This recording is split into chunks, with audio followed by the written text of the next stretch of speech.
We finally made it to a Porsche 924 classic car meetup. Way!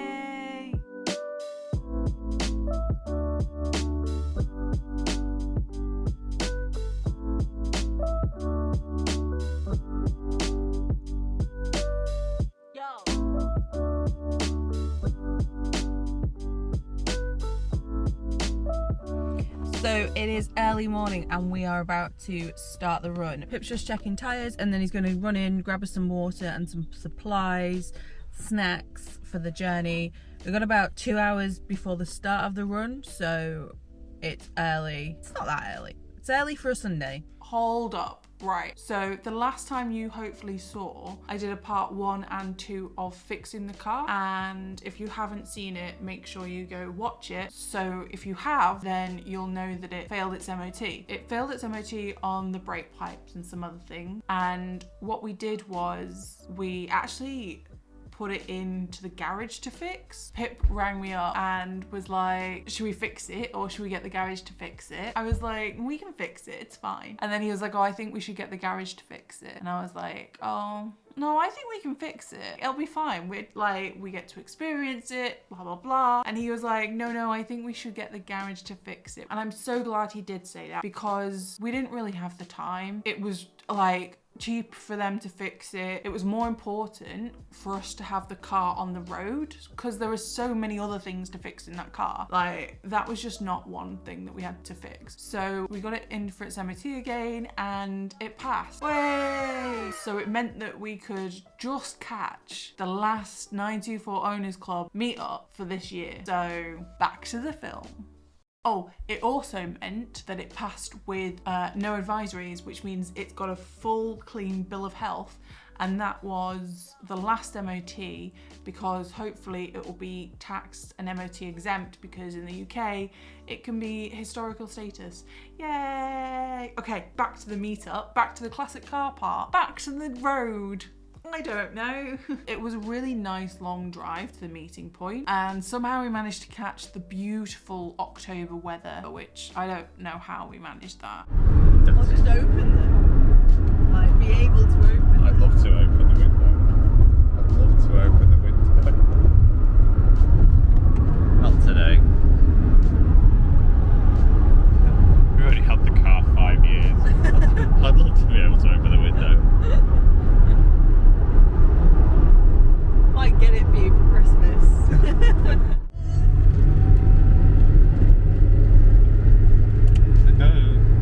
Okay, go around again, go around again, go around again, go around again. Smooth. Okay, wait, this one? This one. Okay. There we go. So it took about 2 hours to get to the actual meet point, but we didn't really mind because the whole point was to get the car out and to get a really good run on the car. So it was worth the little bit of trip to get there. So the meeting point was the Alpine restaurant in Melton Mowbray. If you know the area in the UK, you'd be surprised to find a winter ski lodge themed cafe in the Midlands. But it's definitely there. We were actually there quite early for our usual standards, which meant that we could grab a bacon sandwich and a brew before the run. There was an assortment of 924s there, including one green Mark 1 MX-5. We were all ready for the first part of the journey, which was the spirited drive through some great roads towards Bourne to visit the former BRM factory. Yay, Porsche run! Woof woof!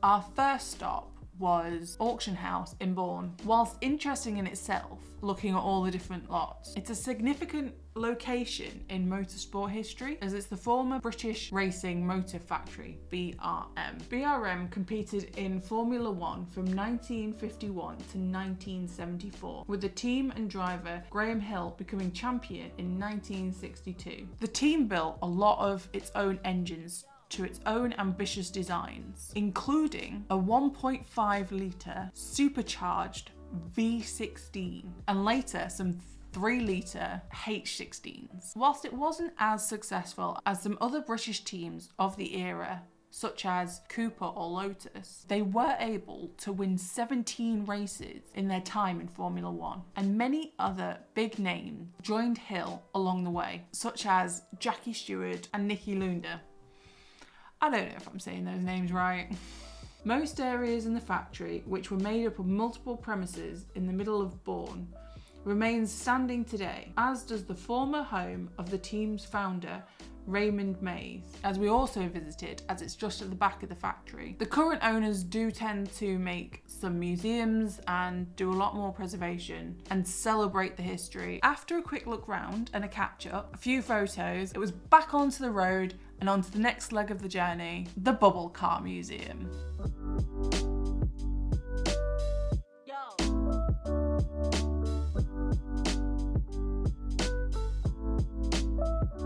Microcars or bubble cars are a significant part of British motor history. These are an alternative fun-sized car. They're small, fuel-efficient vehicles that are powered by less than 700 cc's. I mean, the 2CV only has 602 cc's.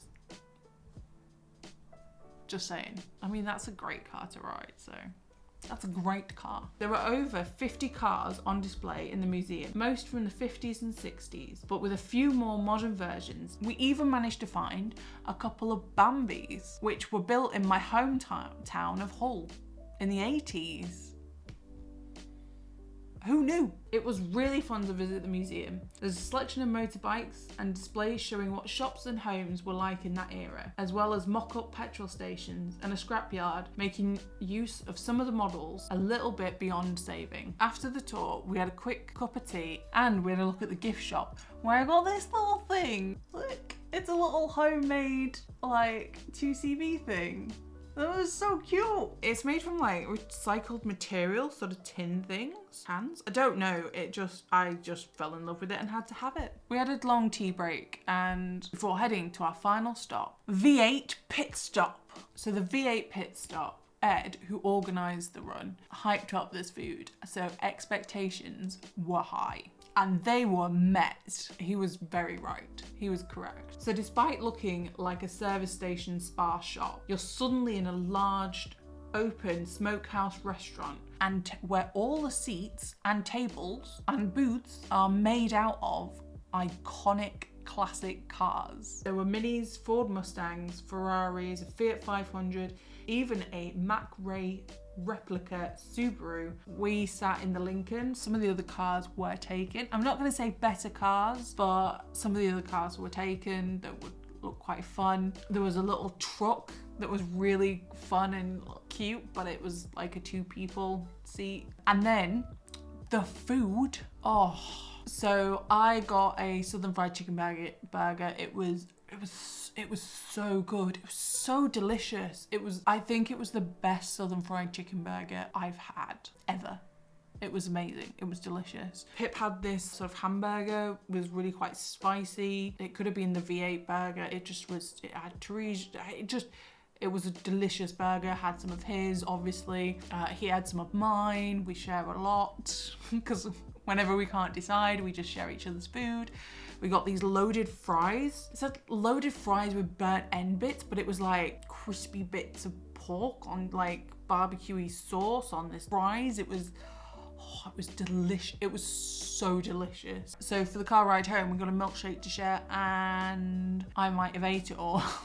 And then because I needed the YouTube shot, I had to then drink some more of it because I needed the shot. So a lot of that was I ate. It was so good. It was that banoffee. It was that biscuit, but then they made it into a milkshake. It was delicious.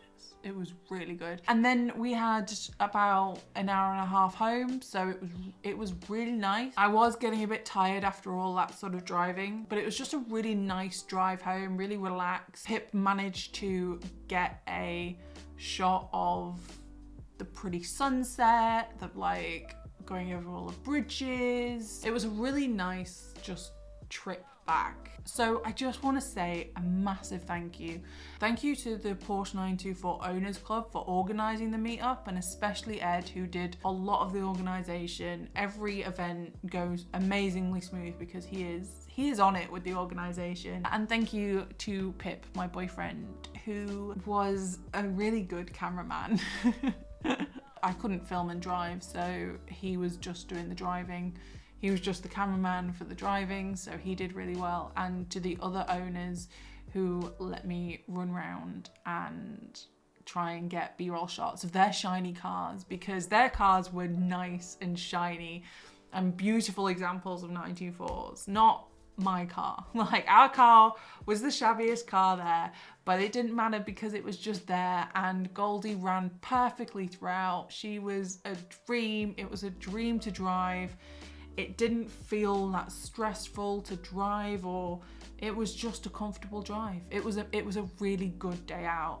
So thank you everyone who was involved, and thank you for watching. If you've managed to reach this point of the video, think about subscribing if you'd like to see me drive, fix and race classic cars. It would mean a lot to me. Thank you. Bye.